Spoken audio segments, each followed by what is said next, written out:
What's up, my friend? Walking Bass Wednesday.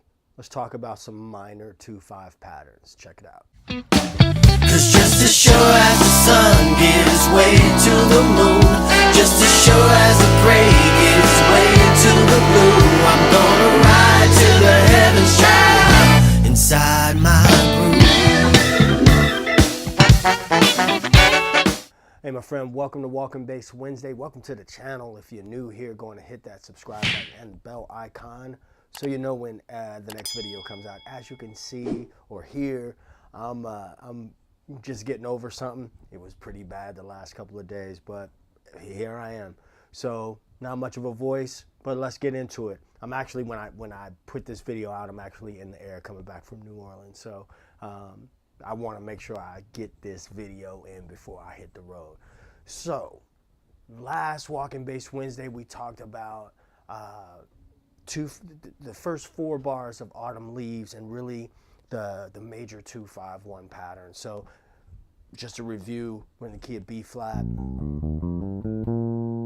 and the 2 chord is C minor 7, 5 chord would be F dominant 7, and the 1 B flat major 7, and 4 E flat major 7. So one of the cool things about Autumn Leaves is the first 4 bars are the 2/5-1-4 of the major, and then the next 4 bars are the 2/5-1 of that major scale's relative minor. Now, if that didn't make any sense, let me do a little bit of a refresher for somebody that might not know. Every major scale has a relative minor scale. Now, if you want to use the geography of your bass to help you out with that, check it out. Here's B flat. It just happens to be B flat. That's what we've been talking about. Now, if my doesn't matter which note I play it with. If I go back, if I'm saying that this is the root of the major key that I'm in, if I go back 4 frets, 1, 2, 3, 4, that's going to be the relative minor. Let's do the same thing with, let's say I'm in the key of C. If I go back 1, 2, 3, 4, there's the relative minor. That's all looking at it from the vantage point of the E string, right? But let's say I'm playing C here, C major. There's the relative minor. So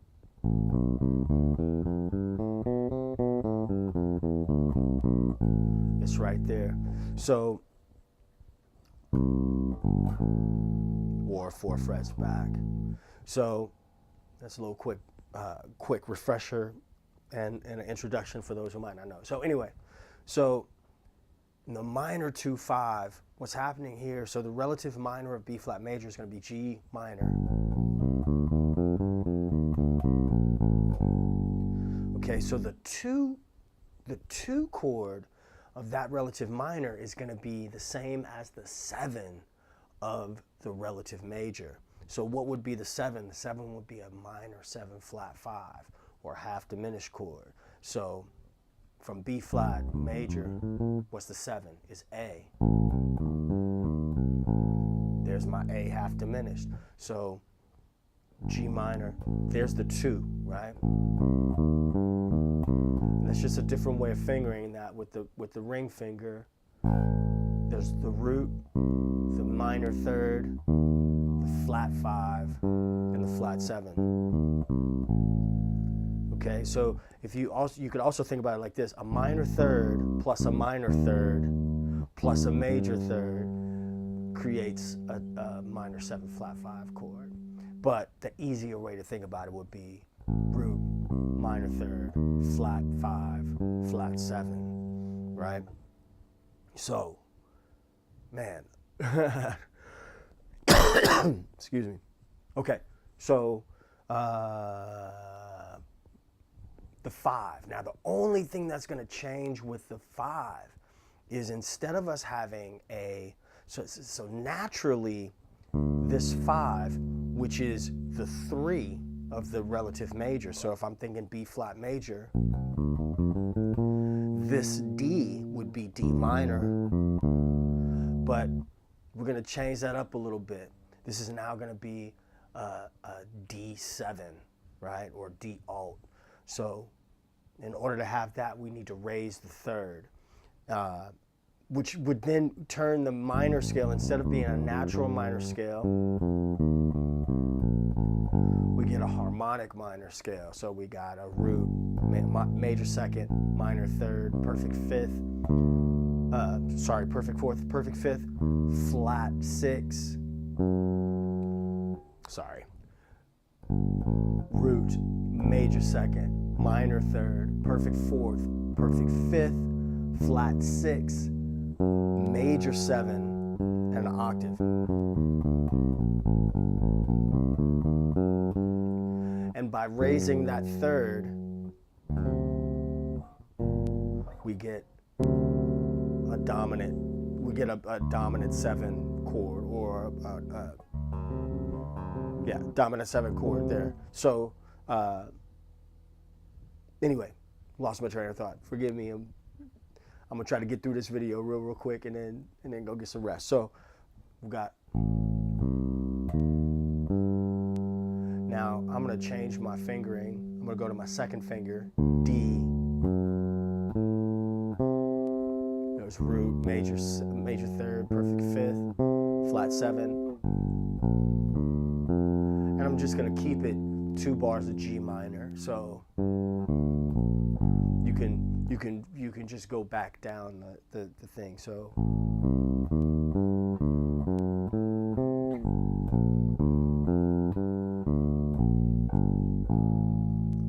okay, another cool 2-5 exercise. Like I had a 2-5 exercise for the major, where I go go around the cycle of 4s.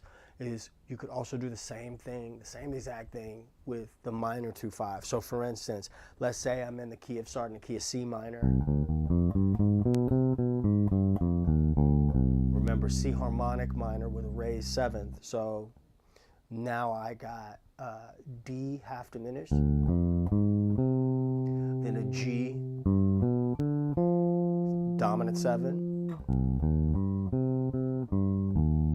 and a C minor 7 once again.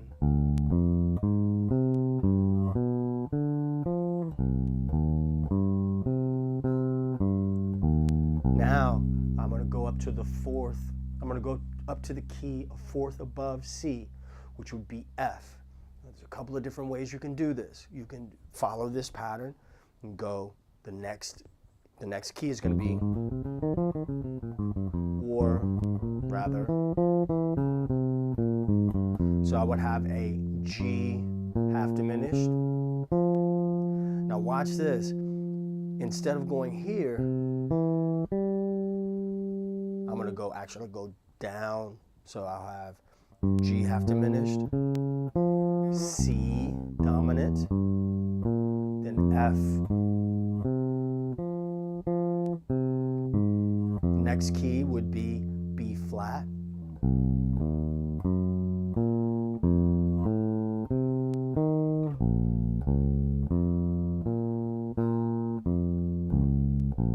Or before I was just playing the triads. I should have given you the full 7th, the full minor 7th chord, so I apologize about that. So another way you could do that, instead of going following that pattern, you could also go C, the key of C minor,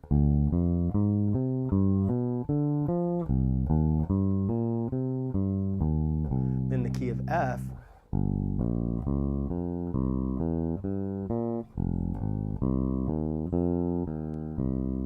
and what's the next key? The next key is going to be B flat minor. So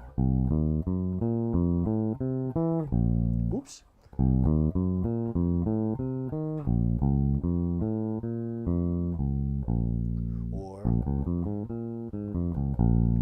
So get your diagram, the cycle of 4s. I think is probably one of the best ways to learn the where the notes are on your neck. It's just like when you meet a person on the street. You may not know their name. You get their name the first time. You may mess up their name a few times, but then the more you see them, the more you call them by name.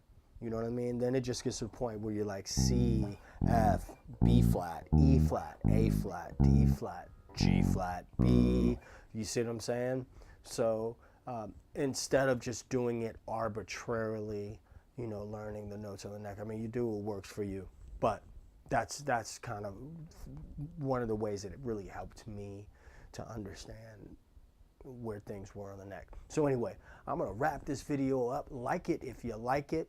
Go on and hit that subscribe button if you dig this content. Also, I want to say thank you. I just like reached past that threshold of 10,000 subscribers, so I really appreciate that. And I think I get an option now to start selling some t-shirts and stuff directly off of YouTube. So if you want to support the channel and the creation of this content, go on and do that. Also, check out my book if you really want to support you know, what's going on here at TED Talk Space and on my YouTube channel. Go on and pick up a copy of that book that I wrote, The Blue Collar Bassist. All right, thanks for watching. I'll see you in the next video. Peace, 2 fingers.